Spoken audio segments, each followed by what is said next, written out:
how do you think your experience in the horror genre would have been different if it was at the very beginning of your career versus doing it a little bit later with this and Gothica after you're more experienced and more established?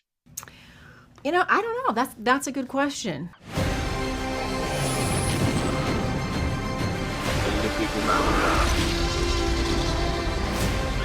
Where we're going, we don't need roads. Miss Berry, I'm going to start with you. Obviously, so many actors get their big break in the horror genre early in their career. You look at Jamie Lee Curtis and Johnny Depp and Kevin Bacon, but I feel like that this is a performance that requires an actress to have a skill and a life experience that you just don't have at the start of your career. So I'd love to know, how do you think your experience in the horror genre would have been different if it was at the very beginning of your career versus doing it a little bit later with this and Gothica after you're more experienced and more established? I don't know. That's a good question. I started my career doing Jungle Fever where I played a crack hoe. And I don't think I had any experience to do that as a young artist either. So I think time in your career doesn't really matter as much as you having the ability and what your skill set is. And, I think that is really what matters most. So who's to say what it would have been 30 years ago? I certainly don't think I could have had, boys that were, playing 10 years old. I don't know if that would have been believable. So I don't know if I could have played this part 30 years ago. This is a question for all of you guys. You have some, without getting into spoilers, some really terrifying scenes with the evil, particularly one actress who's just absolutely looks phenomenal and terrifying in this movie. And I've always heard stories of actors who play monsters and creatures and killers kind of keeping their distance from everyone else so that they're a little scarier when they show up on set. I'd love to know, what was your relationship with some of the actors who played kind of the terrifying versions of the evil? Were you guys all hanging out with them on set, or did they sort of keep their distance and then show up at the last minute? We all hung out. Yeah, I'd say especially with the one that played my mama? Yeah, and also it was the girl that was playing the evil. Yeah, like that little girl, me, Percy. Oh. Yeah, we gained a connection with her because she was a kid, she was our age, so Yeah, we all went on a hike together. Was that after or before rap? I think that was before rap. before, yeah. Yeah, that was before rap. We all went on a hike together, like kind of connected. The actress who played Miss Berry, the actress who played your mother, like just her hanging out on set in full makeup, was that? Oh yeah, she was just walking around like that. We would be chatting. Yeah.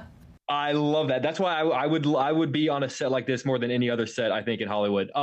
Miss Berry, I am fascinated with this idea of being tethered to safety because of how scary or dangerous it can be to go outside. And I would love to equate that to acting. Is there a scene or a moment from your career where you sort of felt the need to kind of tether yourself to reality because of how scary it was to be in that moment? No, I really haven't had those moments. I've always understood it's acting, it's not real. I've worked really hard to disconnect from it being real. I don't think that's very healthy to give over to it completely. I've always had a healthy balance of understanding, reality and not reality. So I can't think of anyone in my career where I've gotten so lost in it that no. That's all the more impressive then, considering some of the incredible work that you've done. Percy and Anthony, this is a movie that I grew up on horror movies. I was raised on horror movies. Horror movies are what made me fall in love with film to begin with. But this is a movie that I think a lot of kids your age probably wouldn't be allowed to watch. Do you guys have to get adult permission to watch your own movie, or do you basically get to just say, hey, you know what?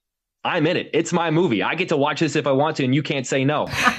I mean, you want to go? Sure. It's kind of a bit of both. Like, they give me the option, like, do you want to watch this? And if I'm like, nah, I don't really, I know it's something that I would be very scared of, and I say no, then they're like, well, it's no. And sometimes, if it's something scary or inappropriate or something like that, they'll just be like, no, you can't watch this. So, yeah. It's only because this movie it's not more of a gore, like nothing bloody, like nothing really like that scary. So like I think I could say I would watch something like this, like Venom or something like Deadpool and Wolverine, because I feel like that's it's more close to that stuff, like a thriller, because I like my adrenaline pumping up, like, ooh, what's gonna happen next?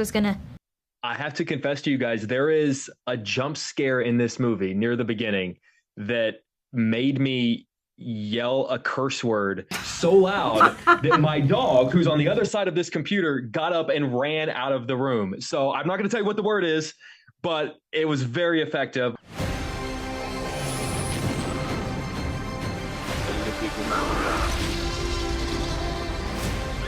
Where we're going, we don't need roads.